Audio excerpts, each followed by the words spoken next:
بسم الله الحمد لله والصلاة والسلام على من لا نبي بعدها أما بعد فالسلام عليكم ورحمة الله وبركاته.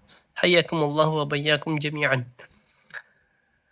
Sa video ito inshallah subhanahu wa ta'ala ay ipagpapatuloy natin ang pagpapaliwanag patungkol sa mga i'rab ng mga iba't ibang klase ng kalimat.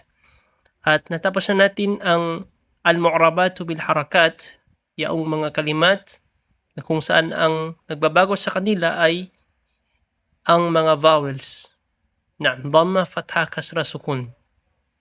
At natalakay natin isa-isa, isim mufrad, al-ism mufrad, jam'u taksir, jam'u muannas salim, at fi'il mudari alladhi lam yattasil bi akhir shay.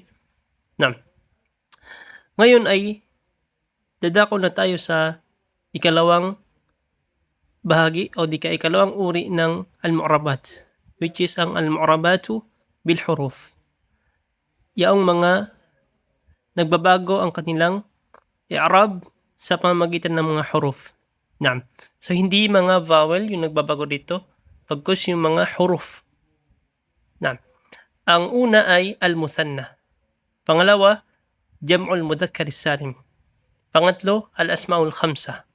Pangapat, al-af'alul khamsa. At sa bidyong ito inshallah ay sisimulan natin sa al-muthanna. So ano nga ba ang al-muthanna? Al-muthanna ito yung dual. Ito ay kalimat na tumutukoy sa dalawa, lalaki man o babae. Masalan, meron tayong kalimat na rajulun, yan ay singular form niya. Kung gusto natin gawing muthanna, dagdagan natin ng alif at nun o di kaya ya at nun. Naqul rajulani o di kaya rajulaini. Rajulani o di kaya rajulaini. So yan si muthanna. Ngayon, ano ang i'rab ng al-muthanna? Ang kaida ay yurfa'u bil alif, yunsabu wa yujarru bil ya. Gaya lang nakikita natin sa nakasulat, ang muthanna daw ay yurfa'u bil alif. Kapag ito ay naging marfu', ay alif ang kanyang palatandaan. Katulad ng jaa rajulani. Si rajulani dito ay marfu'. At yung alamatul i'rab niya itong alif. Tamam? So ngayon hindi na mga vowel, hindi na mga harakats ang nagbabago, bagkus yung mga huruf. Ito, alif. So kapag marfu' si muthanna ay alif ang kanyang magiging i'rab. Alam natin si jaa, ginagawa niyang marfu' ang kanyang fa'il. So ngayon yung fa'il natin ay muthanna at sabi natin si muthanna ay yurfa'u bil alif, therefore magiging alif ang i'rab ni al-muthanna, rajulani. So itong alif ang nagbabago. Ngayon, alif pa siya kasi marfu'. Thumma qala yunsabu wa yujarru bil ya. Si al-muthanna nagiging mansub siya at majrur, at ang palatanda ng pagiging mansub nito at majrur ay ya. Naqulu masalan, para sa mansub, ra'aytu rajulaini. Ra'aytu rajulaini para sa mansub. Para sa majrur naman, marartu bi rajulaini. Sa una, ra'aytu rajulaini, ra'aytu fi'il wa fa'il. Rajulaini maf'ulun bihi. Kapag sinabi nating maf'ulun bihi, automatic yan ay mansub. So yung mansub natin dito ay muthanna. Ang kaida, kapag naging mansub si muthanna ay yung alif niya magiging ya. Kaya dito rajulani kasi marfu', ngayon naging mansub sa bilya, rajulaini.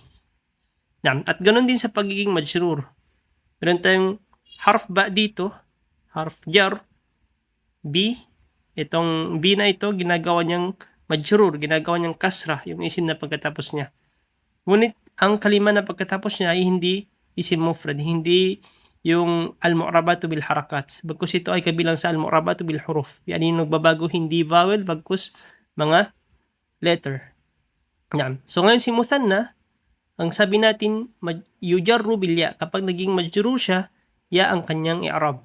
Tamam? Kaya naging rajulaini. So pareho sa pagiging mansub at pagiging majrur, ang muthanna ay ya ang kanyang magiging i'rab. Okay? So, jaa rajulaini marfu', ra'aytu rajulaini mansub, marartu bi rajulaini majrur. Okay? For short, ang kaida ng muthanna, yurfa'u bil alif, yunsabu wa yujarru bil ya.